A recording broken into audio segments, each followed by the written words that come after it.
بسم اللہ الرحمن الرحیم۔ السلام علیکم، کیپٹل ٹاک میں خوش آمدید۔ آج پاکستان تحریک انصاف کے سربراہ عمران خان صاحب کو انسداد دہشت گردی کی عدالت نے 1 ستمبر تک عبوری ضمانت دے دی ہے، لیکن 31 اگست کو انہیں توہین عدالت کے کیس میں اسلام آباد ہائی کورٹ میں پیش ہونا ہے۔ فواد چودھری صاحب کہہ رہے ہیں کہ 10 ستمبر تک اس حکومت سے جان چھڑا لی جائے گی، اور ساتھ ہی ساتھ تحریک انصاف یہ بھی کہہ رہی ہے کہ بہت جلد نئے انتخابات ہوں گے، اور اگر انتخابات کی تاریخ کا اعلان نہ کیا گیا تو ہم اسلام آباد کو چاروں طرف سے گھیر کے تو جو وفاقی حکومت ہے اس کو مفلوج کر دیں گے۔ کیا یہ سیاسی طور پہ تو کہنا بڑا آسان ہے، لیکن کیا یہ قانونی اور آئینی لحاظ سے یہ ممکن ہے؟ اور عمران خان صاحب کے لیے جو دہشت گردی کا مقدمہ قائم کیا گیا ہے یہ بڑا خطرہ ہے، یا توہین عدالت کا مقدمہ بڑا خطرہ ہے؟ یہ ایک خالصتاً آئینی اور قانونی معاملہ ہے، تو اس پہ آج ہم آئینی اور قانونی ماہرین سے بات کریں گے۔ ہمارے ساتھ موجود ہیں جناب وسیم سجاد صاحب، سابق وفاقی وزیر قانون ہیں اور سابق چیئرمین سینٹ ہیں، اور بیرسٹر گوہر خان صاحب جو کہ تحریک انصاف کے وکیل ہیں، بلکہ یہ کہنا غلط نہ ہوگا کہ عمران خان صاحب کے وکیل ہیں، اور کامران مرزا صاحب سابق صدر ہیں سپریم کورٹ بار ایسوسی ایشن کے، ان سے بھی ہم بات کریں گے۔ وسیم سجاد صاحب، پہلے میں آپ کو سنواتا ہوں کہ یہ جو عمران خان صاحب پہ مقدمہ قائم ہوا ہے، جس مقدمے میں وہ آج پیش ہوئے عدالت میں، اس کے بارے میں خود ان کا کیا کہنا ہے؟ آئی جی اسلام آباد، تمہیں تو ہم نے نہیں چھوڑنا، تمہارے اوپر کیس کرنا ہم نے، اور میجسٹریٹ صاحبہ زیبا آپ بھی تیار ہو جائیں، آپ کے اوپر بھی ہم ایکشن لیں گے۔ یہ وہ الفاظ ہیں جس پہ کہ ان کے خلاف مقدمہ قائم ہوا ہے، لیکن عمران خان صاحب نے اس پہ اپنا کیا ڈیفنس پیش کیا، ذرا وہ بھی سن لیں۔ ایک تشدد ہوتا ہے، سیکشل ابیوز ہوتا ہے شہباز گل کا، کنفرم ہو جاتا ہے عدالت کے اندر کہ اس کے اوپر تشدد ہوا ہے، اور میں یہ کہوں کہ میں لیگل ایکشن لوں گا۔ جو پولیس والے ذمہ دار تھے، آئی جی اور ڈی آئی جی، اور دوسری کہ میجسٹریٹ جس نے تشدد ہوتے ہوئے اس کو واپس بھیج دیا پولیس کے پاس، اور اس کے اوپر میرے اوپر دہشت گردی کا کیس لگ جاتا ہے۔ جی وسیم سجاد صاحب، عمران خان صاحب کی دونوں سٹیٹمنٹس میں نے آپ کو سنوا دی ہیں، کیا آپ کے خیال میں ان پہ دہشت گردی کا مقدمہ درست بنا ہے؟ دیکھیں جی، یہ تو مناسب ہی نہیں کہنا، کیونکہ معاملہ عدالت میں ہے، اور میرے خیال میں یہاں پہ کامنٹ کرنا کہ بھی صحیح بنا ہے غلط بنا ہے، لیکن عام طور پہ جو دہشت گردی کا جو تصور ہے ہمارے ذہن میں، وہ یہ ہوتا ہے کہ کسی نے بندوق چلا دی بغیر کسی وجہ کے، کسی سیاسی مقصد کے لیے یا کسی مذہبی جنون میں، یا بم بلاسٹ کر دیا، تو دہشت گردی کا وہ ہمارے ساتھ کانسیپٹ ہے۔ تو جب یہ مقدمہ عدالت میں جائے گا تو میرے خیال میں عدالت یہ تمام چیزیں، اب میں دہشت گردی کے کیس کے حوالے سے بات کر رہا ہوں، کہ ساری چیزیں دیکھنی ہوں گی کہ بھی ایک جس کو ہم جب ایک فوجداری مقدمہ بنتا ہے تو اس میں بہت اہم ہوتا ہے کہ اس کی نیت کیا ہے، جس کو انگریزی میں ہم مینز ریا کہتے ہیں۔ تو میرے خیال میں اس کیس میں جو چیزیں ریلیونٹ ہوں گی وہ یہ، ایک تو ایک سیاسی جلسہ ہے، اور اس سیاسی جلسے میں جو انہوں نے بیان دیا ہے اس کا ایک پس منظر ہے۔ پس منظر یہ ہے کہ وہ یہ شہباز گل ہے، اس کا مقدمہ تھا، اور انہوں نے اس ضمن میں بات کی ہے۔ بات جو الفاظ ہیں بادی نظر میں نامناسب ہیں، لیکن اگر کانٹیکس میں دیے جائیں تو شاید اس کا مطلب کچھ اور نکلے، تو لہٰذا میں یہ تو نہیں کہوں گا کہ بنتا ہے یا نہیں بنتا۔ بہرحال جب بھی ایک دہشت گردی کا مقدمہ بنایا جائے تو اس کو سنجیدگی سے لینا چاہیے، اور میرے خیال میں یہ جو مقدمہ ہے اس کو لائٹلی نہیں لینا چاہیے۔ اس کے بارے میں یہ مقدمہ جو ہے جب یہ سامنے آئے گا تو اس وقت پتہ چلے گا کہ کیا شہادتیں سامنے آتی ہیں اور ڈیفنس کیا سامنے آتا ہے، عدالت میں کیا سامنے آتا ہے۔ تو میرے خیال میں وہ وقت آئے گا، دیکھا جائے گا۔ اس وقت اس میں یہ کہوں کہ نہیں بنتا، یہ بنتا، مناسب نہیں ہوگا۔ اچھا گور صاحب، آپ نے آج پشاور میں عمران خان صاحب کو ایک کیس میں ریپرزینٹ کیا ہے، اور بھی کیسز میں آپ الیکشن کمیشن میں ریپرزینٹ کر رہے ہیں۔ یہ بتائیں کہ ماضی میں آپ کو یاد ہوگا 2013 میں بھی عمران خان صاحب نے ایک پریس کانفرنس میں کچھ ریمارکس دیے تھے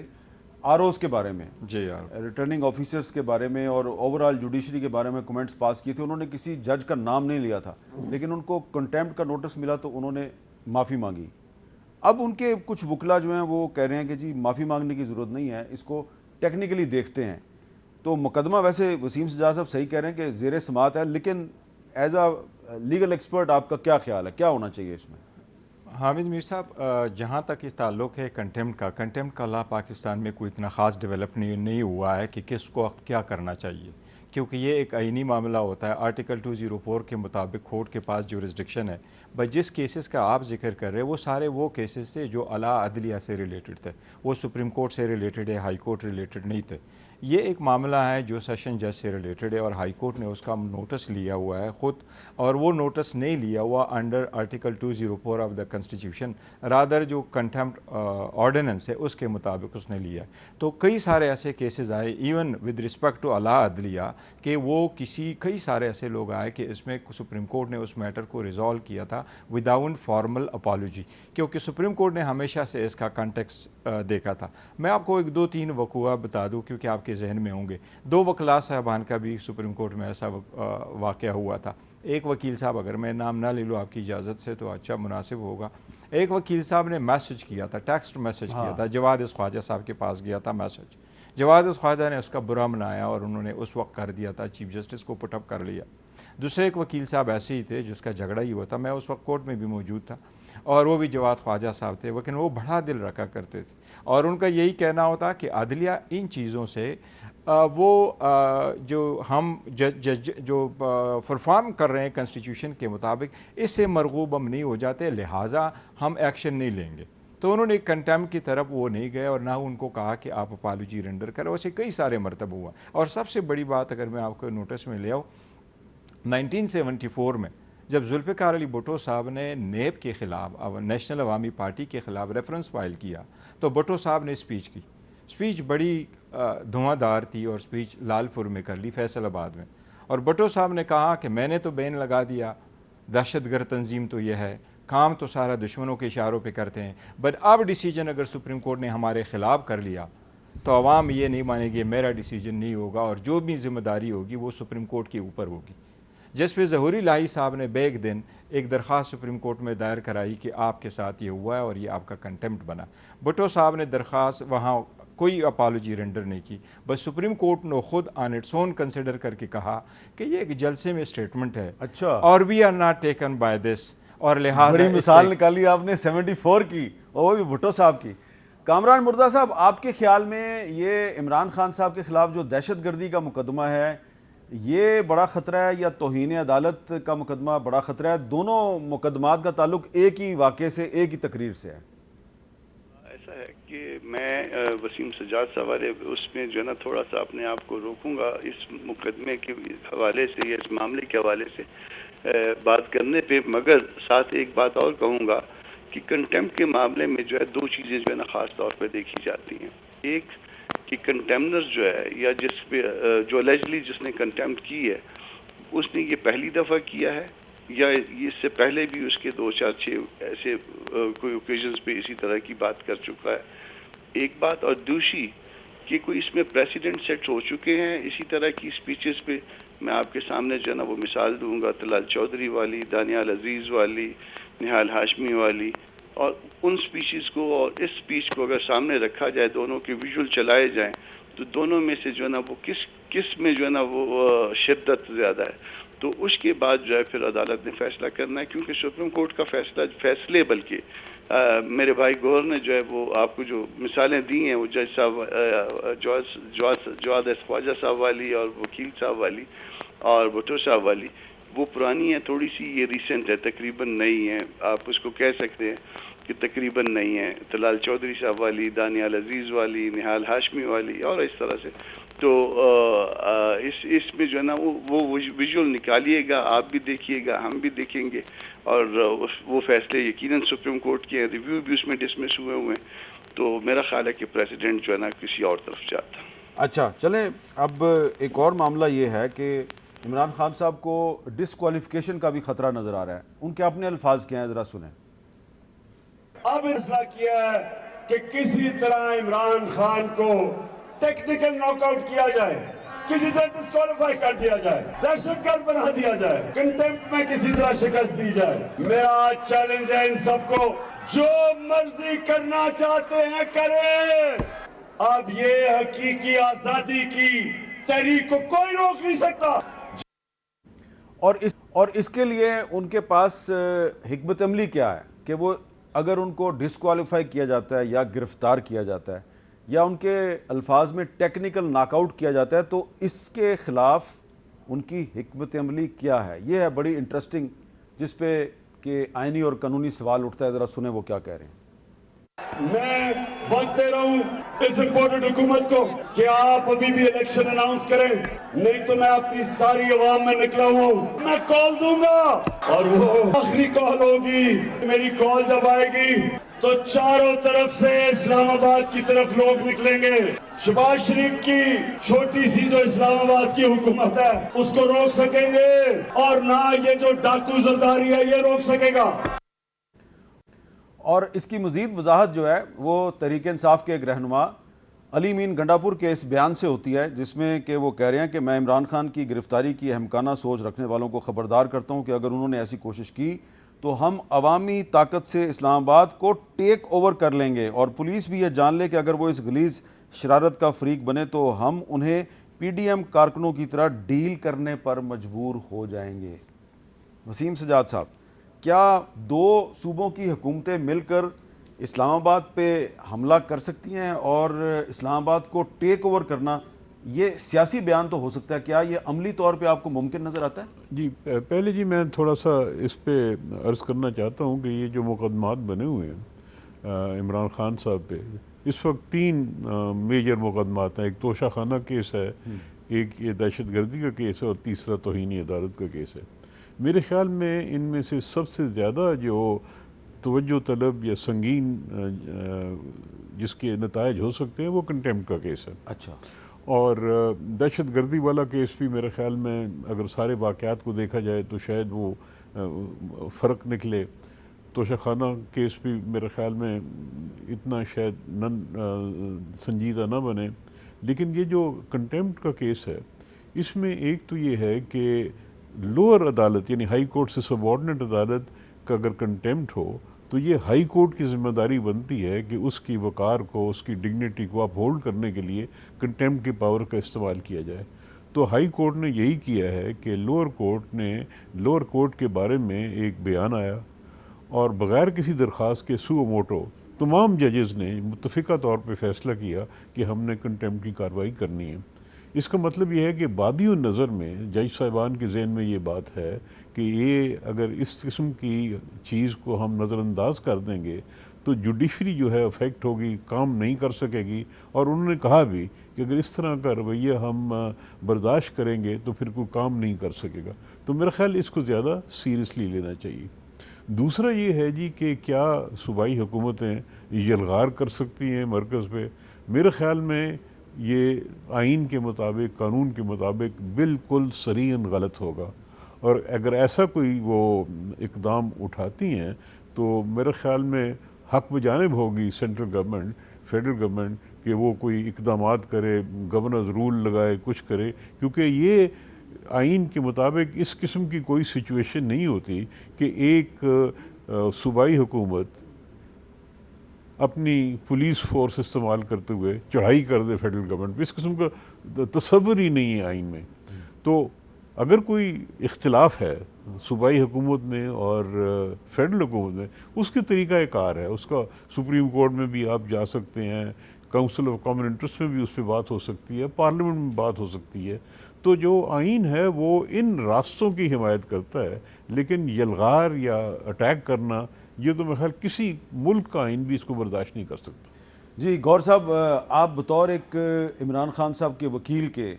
آپ عمران خان صاحب کی جو سٹیٹمنٹ ہے کہ ہم اسلام آباد کو چاروں طرف سے گھیریں گے، اور علی امین گنڈاپور صاحب کہہ رہے ہیں ہم ٹیک اوور کر لیں گے اور پولیس کے ساتھ وہ کریں گے جو پی ڈی ایم کارکنوں نے ہمارے ساتھ کیا. سر میں اس کی تھوڑی سی وضاحت کرتا ہوں. وسیم سجاد صاحب نے صحیح فرمایا ہے کہ اگر فیڈرل گورنمنٹ کے خلاف صوبائی حکومت کڑی ہو جاتی تو obviously وہ آئینی غلطی ہوتی ہے. لیکن اس میں یہ کہہ رہا ہوں یہ پولیٹیکل ہے اور کوئی بھی حکومت کے خلاف نہیں جا رہی. obviously آئین میں ایک طریقہ کار تو موجود ہے، اگر دو کا ڈسپیوٹ ہے تو وہ سپریم کورٹ جاتا ہے انڈر آرٹیکل 184(1), اس میں الگ ہے. لیکن یہ پیورلی پولیٹیکل ہے. اگر ایک پارٹی کی حکومت کسی پارٹی میں موجود ہے اور وہاں کے پولیٹیکل پارٹی پارٹی ورکر اگر عمران خان صاحب کال دیتے ہیں کہ نہیں ہم نے جانا ہے اور ہم نے لانگ مارچ کرنا ہے، اور وہاں سے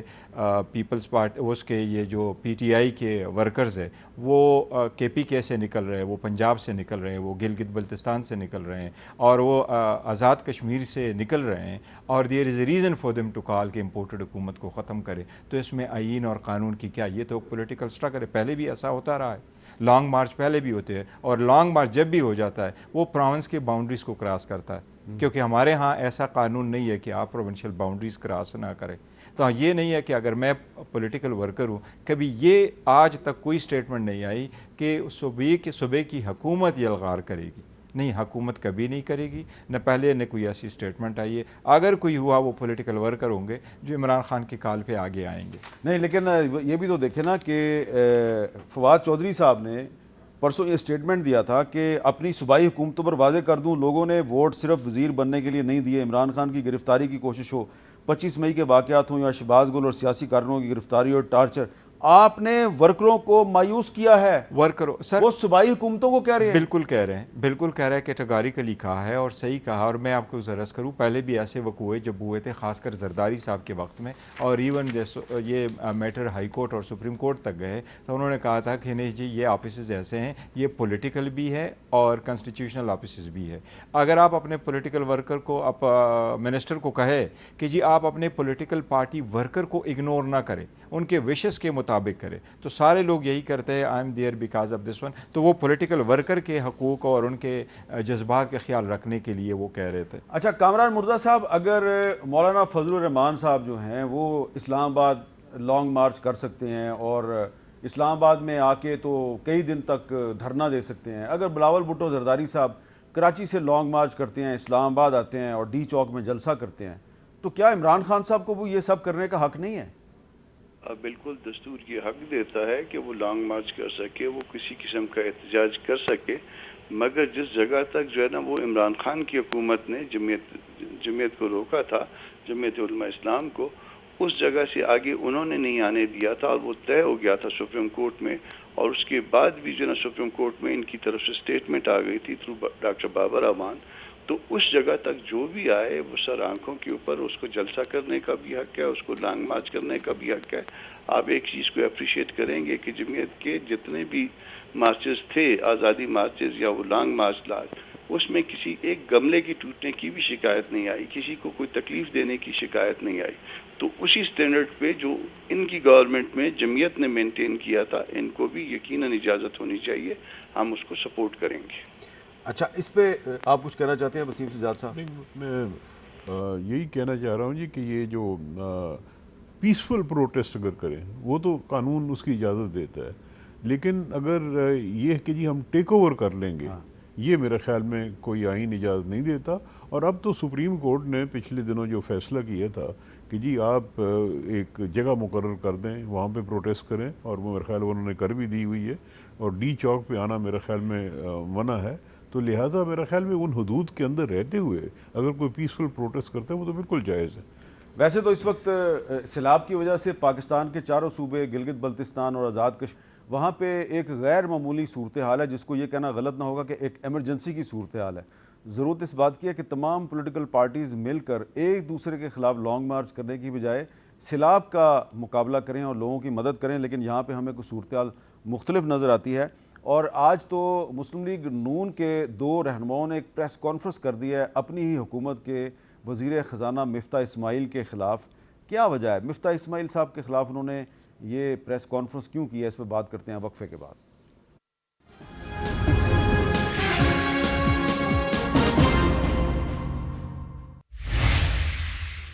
کیپٹل ٹاک میں خوش آمدید۔ آج مسلم لیگ نون کے 2 رہنماؤں نے ایک پریس کانفرنس کی ہے، آپ ذرا اس کو سنیں اور پھر خود ہی فیصلہ کریں کہ یہ واقعی یہ بات دل سے کر رہے ہیں یا کوئی ڈرامے بازی ہے۔ مفتاح اسماعیل صاحب ذرا دفتر سے باہر نکل کے غریب عوام میں جائیں، آپ کو سمجھ آئے کہ لوگ رہتے کس طرح، لوگ بل کس طرح دیتے ہیں، لوگ خودکشیاں کیسے کر رہے ہیں۔ ایک رکشہ چلانے والا، ایک ریڑی باندھ، ایک چھاپڑی فروش، وہ اپنا بل دے رہا ہے 20 25 ہزار کا، آج 10,000 بل، خدا کی قسم 10,000 بل میرے گھر پہ لوگ مجھے دے کر گئے، منہ پر مار کے گئے۔ میں امید کرتا ہوں وزیر اعظم صاحب